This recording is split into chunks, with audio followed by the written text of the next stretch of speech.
Hello everyone, Genki here, and today we're going back to BDSP to see if I can beat Shining Pearl with only Roserade. I decided to come back to BDSP because I've been thinking about it for a while. While the Pachirisu run was not possible with a single Pachirisu, I think it taught me that BDSP is too strong for weak first stage or single stage Pokemon. Also, disobedience is a nightmare. However, we don't need to worry about disobedience this time around, since Budu can be caught outside Jubilife City. For stats, Roserade has a 515 base stat total. It's got decent HP, attack, and defense, but where Roserade excels is in its special attack, special defense, and speed. However, let's not forget, we're starting with the Budu, who has a 280 base stat total. The way the stats are distributed are roughly the same, just with each stat being almost half. The issue with Budu is its level up moveset. It starts with 4 moves, and there's nothing else via level up until it evolves. When it comes to Roserade, it learns nothing through level up once you evolve it from Roselia. While at TM, we do get some good type coverage with moves like Dazzling Gleam, Shadow Ball, and Sludge Bomb. I'm not really seeing anything to help with fire types, but we'll cross that road when we get to it. Time for the rules. I can only use Budu, Roselia, and Roserade in battle. No items in battle, only held items outside of combat are allowed. And if you like this video, don't forget to like and subscribe. Let's begin. We start to challenge north of Jubilife City, where we can catch ourselves a Budu. I forgot to nickname the Budu, and yes, I know, nicknaming a Pokemon causes friendship to rise faster. I know, I just forgot. And by the time I realized, it was too late. She's timid nature, so more speed, less attack. A really good nature, since we'll be running a special set. Her ability is Poison Point, so direct contact can cause our opponent to get poisoned.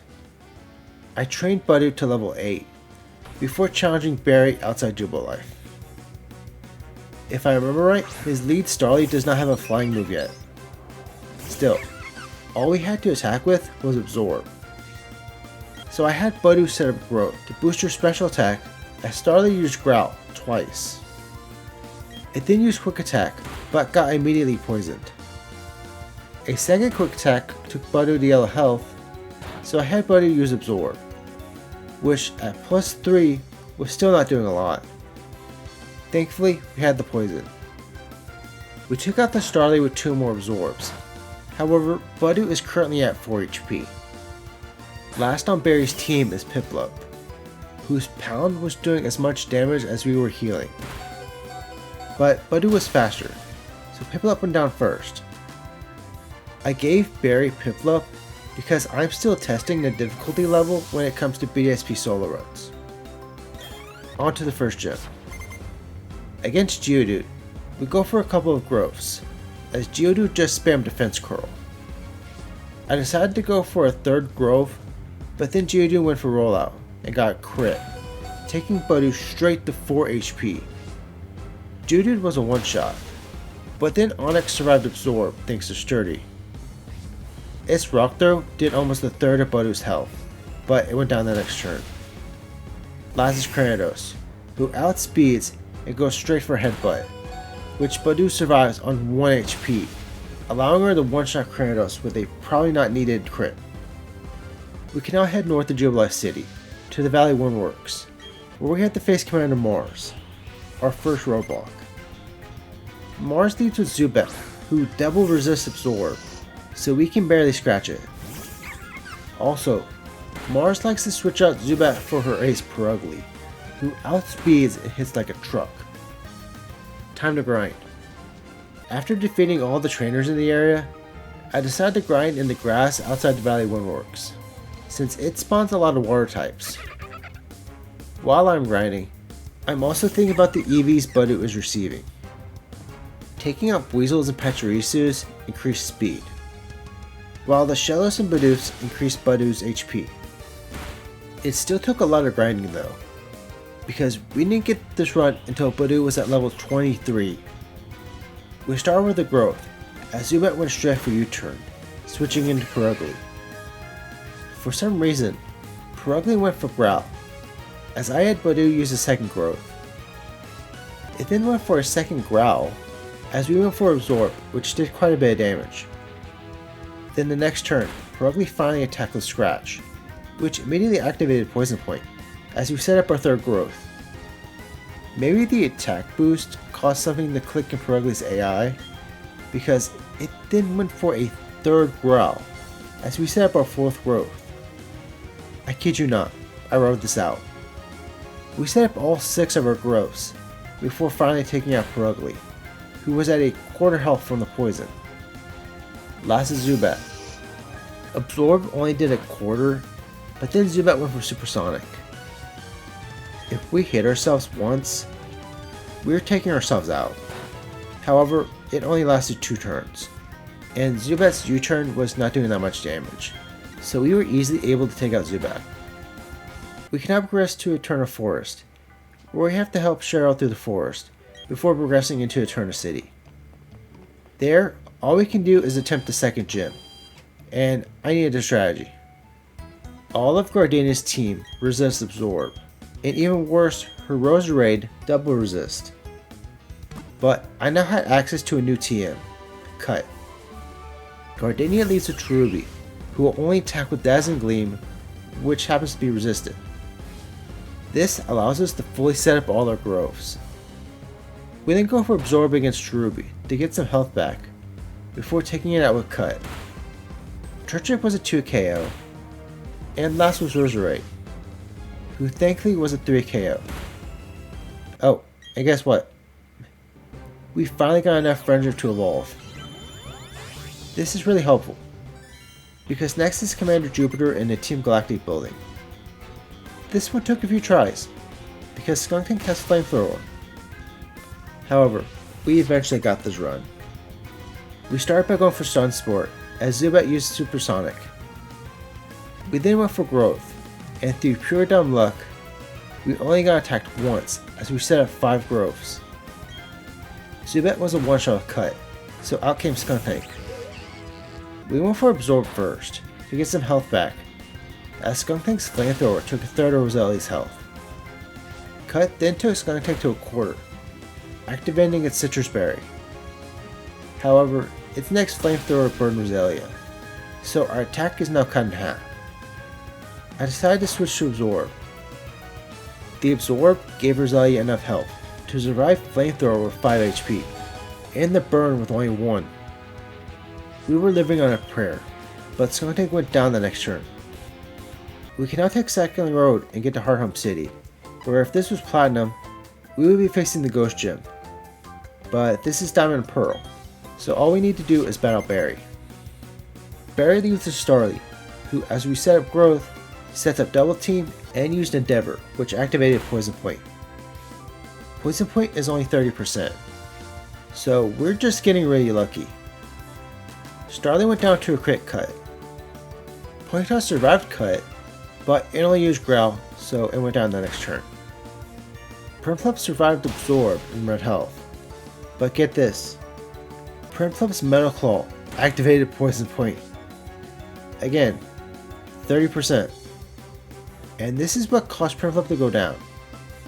Last on Barry's team is Roselia, who has a 2 KO Cut. Next up is Veilstone City, where we can buy the team for Dazzling Gleam from the department store. Oh, and by the way, I've been checking the Grand Underground every now and then, because according to Cerebi, there is a shiny stone somewhere down there, but I can never find it. Time for the fighting gym. We started by going for 2 growths, as Meditite went for Bulk Up and used Drain Punch. Thankfully, it never set up Light Screen, so it was a one-shot with our recently learned Giga Drain. Machoke was a one-shot with Dazzling Gleam, and last was Lucario. Lucario outsped and went for Bulk Up, as we took it to half health with Dazzling Gleam. Lucario then missed its Metal Claw, so it went down to 1 more Dazzling Gleam. Between the 3rd and 4th gym, there is nothing really to talk about, so it's on to the Water Gym. We started with a growth against Gyarados, who did huge damage with Ice Fang. We then went for Giga Drain, which Gyarados survived. Its second Ice Fang took Roselia to only 7 HP. However, it went down in Nexus Quagsire. Quagsire was a one-shot with Giga Drain. And we're back in green health. Last was Voltal, who outsped and went for Ice Fang, which Roselia survived on 1 HP thanks to Power of Friendship. Voltal was a one-shot with Giga Drain. To progress in the story, we now have to pester this Grunt, which causes us to get into a battle with Barry. Barry leads to Starly, who now has Pluck. It also has a Quick Claw, but our Quick Claw also activated, so Roselia went first. Starly was a one-shot. Barry's Ponyta again only hit us with Growl, as we took it out with 2 Giga Drains. Prinplup was a one-shot, and last is Roselia, who was a 2 KO with Dazzling Gleam. Time to keep following that Team Galactic Grunt. Eventually, the Grunt leads us to Lake Valor, where we knock into Cynthia, who gives us a way to pass the Psyducks close to Solaceon Town. We were tasked with giving an amulet to Cynthia's grandma, who gave us the TM for Surf, but we need the 5th badge to use it. On to our home city, where we can now face the gym. Fantina's Drifloon has Fly, so to defend against it, I gave Roselia Protect. However, that is not the only problem. Fantina's ace, Mismagius, outspeeds and hits hard. I could beat her, it just required luck, and luck is what I got. We started by spamming Growth, as Drifloon lowered our attack with Strength Sap. Also, I made sure to go for Protect when it used Fly. However, Drifloon then burned us with Will-O-Wisp, and did big damage with Hex, but we were already at 4 growths. This allowed us to get a lot of health back with Giga Drain. We then went for one more growth, before finally taking out Drifloon. Fantina's next Pokemon, Gengar, outsped and used Confuse Ray, but was a one-shot with Giga Drain. Last is Mismagius. Mismagius outsped, and vanished in order to use Phantom Force, but then our Quick Claw activated, so we missed our Giga Drain as Mismagius did a lot of damage. Thankfully, we got a second Quick Claw activation, and one-shot Mismagius. We then got the TM for Shadow Claw, which confused me because I thought Fantina gave the player the TM for Shadow Ball. The TM for Shadow Ball is located outside Celestia Town, so we went back to pick that up and we're off to Canalave City. From there, we can now head to Iron Island, because at the very end is the only accessible shiny stone that I know of. We can now evolve Roselia into Roserade, already halfway through this playthrough. Time to take on the next gym. We started by setting up Growth, as Bronzor set up Trick Room. So Bronzor now outsped and set up Sandstorm as we went for a second growth. Bronzor then went for Confuse Ray and did very little damage with Flash Cannon as we took it out with 2 Giga Drains. Steelix was next, but it survived Giga Drain thanks to Sturdy. This caused Byron to use his full restore, which caused Steelix to survive Giga Drain again. Byron then used his Hyper Potion, which caused Steelix to live the next Giga Drain. Thankfully, Byron only had 2 potions, so Steelix finally went down the next turn. Last is Bastiodon, who survived Giga Drain at a sliver of health, which activated its Citrus Berry.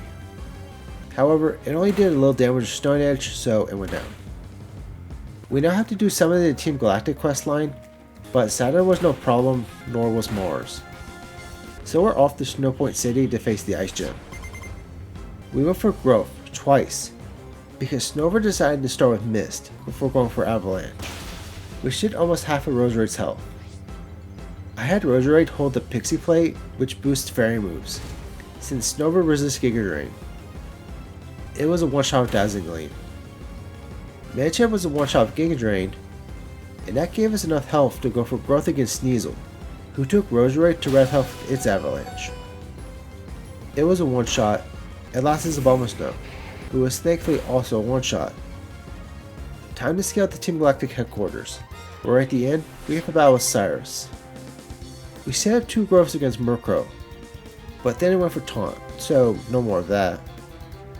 It was a one-shot though. Golbat was a 2 KO, and lastly Sneasel, who was a one-shot. We knocked the skill Mount Coronet, and at the top I discovered something funny. The first 2 grunts is a required double battle.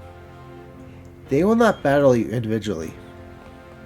I didn't want to go and catch a Magikarp, so I just used my Chimchar. Chimchar went down quickly and the battle was really easy, so no real problems there. However, now we have to do a double battle against Mars and Jupiter with Barry. Mars and Jupiter both started Bronzors. I had Roserade go for growth, as the Bronzor said Reflect and Light Screen. We took out Mars Bronzor with Shadow Ball, which I finally taught Roserade. This is because I prefer Purugly coming out versus Skuntank. Purugly survived our Giga Drain with a quarter health, which activated Citrus Berry. However, Mars then withdrew Purugly for Golbat, who resisted our Dazzling Gleam. We went for Shadow Ball against Golbat, which did a lot of damage, but more importantly, Barry's Munchlax took out Jupiter's Bronzor, and it was a good timing because the screens just ended. Dazzling Gleam took out Golbat, and took Jupiter's Skuntank to half health, activating its Citrus Berry. Barry's Munchlax though just took it to below half health. Mars then sent back out Purugly, but our next Dazzling Gleam took out Skuntank and Purugly at the same time. Last is Jupiter's Golbat. Dazzling Gleam left it above half health, allowing it to take out Barry's Munchlax. Barry then sent out Ponyta. We then hit ourselves with Confusion because Jupiter's Bronzor earlier had used Confuse Ray. However, as Golbat used Air Cutter, we survived the hit on 1 HP thanks to Friendship, allowing us to take out Golbat the next turn. Time for Cyrus. We went for growth against Honchkrow, who got a crit and did over half of Roserade's health with Air Cutter. I decided to use Giga Drain to get some health back, as thankfully Honchkrow used Defog. We went for another growth, but then Honchkrow used Night Slash and got another crit. Thankfully, we survived on red health, and Honchkrow got poisoned. We finished off Honchkrow with Dazzling Gleam. For Gyarados, we went for Giga Drain, which Gyarados survived with red health. It then used Ice Fang, taking Roserade back to yellow health. With Giga Drain barely one-shotting, Cyrus used up both his Force Door and Super Potion, before Gyarados finally went down. Crobat survived our Shadow Ball, but it went for U-turn, switching into Cyrus's only other Pokemon, Weavile, who was then a one-shot with Dazzling Gleam. All that is left is Crobat, who went down to one more Shadow Ball. With that, we can take on the final gym. Raichu outsped Roserade and went for Nuzzle, which paralyzed Roserade but activated Poison Point. The paralysis prevented Roserade from moving, but then Raichu went for Volt Switch, switching to Ambipom, who survived Dazzling Gleam with yellow health. This caused Volkner to use his Full Restore, but then Ambipom was just crit one-shot with Giga Drain. Octillery was an easy one-shot, and Roserade expelled the paralysis thanks to Max Friendship. Next is Raichu. The combination of our Shadow Ball and Poison brought Raichu to red health, causing Volkner to use his Hyper Potion. However, Giga Drain just brought it back to red health. Raichu then went for Volt Switch again, switching to Volkner's ace, Luxray, who survived Shadow Ball at half health, which activated Citrus Berry. However, our next Giga Drain just got High Roll and finished off Luxray. Last was Raichu. This is feeling like Ness's Glee Spot all over again. Raichu went down to Shadow Ball. We can now head to the Pokemon League, but first we have to battle Barry. Against Raptor, we went for Growth, as it just said Rain Dance. It then survived Dazzling Gleam, thanks to its Focus Sash. This allowed Staraptor to do half of Roserade's health with Pluck. However, this activated Poison Point, so Staraptor went down. Against Rapidash, we went for Giga Drain to get some health back. Rapidash did hit us with Mega Horn, but it was a 2 KO. Snorlax survived Giga Drain green health. This allowed it to do a lot of damage with high horsepower, but we just kept at it, and while Snorlax did hit us with Yawn, we took it out with 2 more Giga Drains. Barry's own Roserade decided to set up grassy terrain first, and while we could not attack, Roserade woke up at the end of the turn thanks to friendship. Barry's Roserade was a 2K with Shadow Ball. Next is Empoleon. It survived Giga Drain and red health, but we easily survived his Flash Cannon, so it went down. Last is Heracross, who was a one-shot with Dazzling Gleam. Time for the Elite Four. Aaron leads with Dustox, who decided to set up Light Screen, so I had Roserade set up Groves until the Light Screen ended. That's 5 Groves. Dustox could barely hurt us, by the way. It was a one-shot with Shadow Ball, as was Beautifly. Vespiquen survived Shadow Ball, but it only used Defend Order, so it went down the next turn. Heracross was a one-shot with Dazzling Gleam, and last was Drapion. Drapion outsped, but thankfully did not get a crit with Night Slash, so it went down to a single Dazzling Gleam.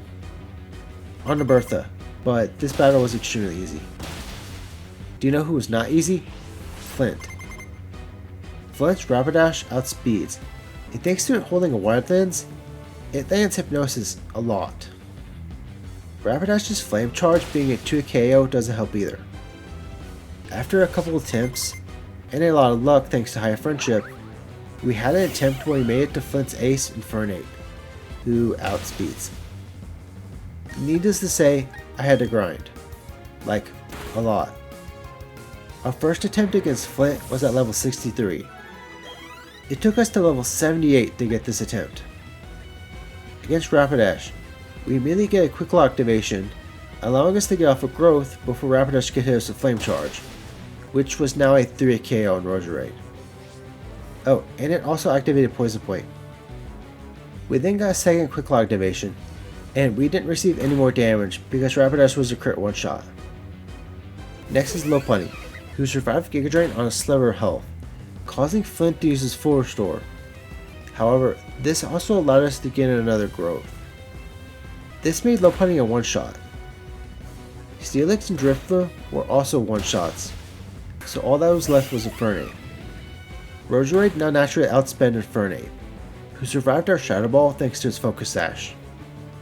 Its Fire Punch then took Roserade straight to 38 HP. The next turn, Flint used a full restore on Infernape, but without its Focus Sash, it was a guaranteed one shot. Last of the Elite Four is Lucian. We went for Growth against Mr. Mime, who went for Light Screen. We then proceeded to set up 3 more Growths, as Mr. Mime set up Reflect and took Roserade to red health for 2 seconds. Mr. Mime then survived Giga Drain red health, but we had gotten just enough health back to survive Psychic with 4 HP remaining. Lucian then decided to use his full restore, which allowed us to get a lot of health back. I then decided to play it risky, and have Roserade set up 1 more Growth. Thankfully, Mr. Mime missed its Psychic, allowing us to easily take it out the next turn. This was perfect, because Lucian's Light Screen ended as he sent out his next Pokemon, Alakazam. Alakazam outsped and hit us with Psychic, which we survived at 1 HP thanks to friendship. Alakazam was then a one-shot with Giga Drain. Girafarig was a one-shot with Dazzling Gleam. Medicham was a one-shot with Giga Drain. And last is Bronzong, who was a one-shot with Shadow Ball. Finally, it's time for Cynthia. We started by going for Growth, twice, as Spiritomb missed its Psychic, twice. However, as we went for our third Growth, Spiritomb's Psychic finally landed, and lowered our special defense. It was then a one-shot with Dazzling Gleam. Cynthia's team proceeded to be outsped in one shot until her ace Garchomp. Garchomp outsped Roserade, but it decided to go for Swords Dance, which allowed us to one-shot it with Giga Drain. We beat Shining Pearl with only Roserade. That was definitely more enjoyable than when I used Pachirisu. While yes, friendship is broken, the fact that I needed a fully evolved Pokemon to be almost level 80 to beat the game proves the game is still plenty hard. Thank you to anyone who watched this video, and if you enjoyed the video, don't forget to like and subscribe.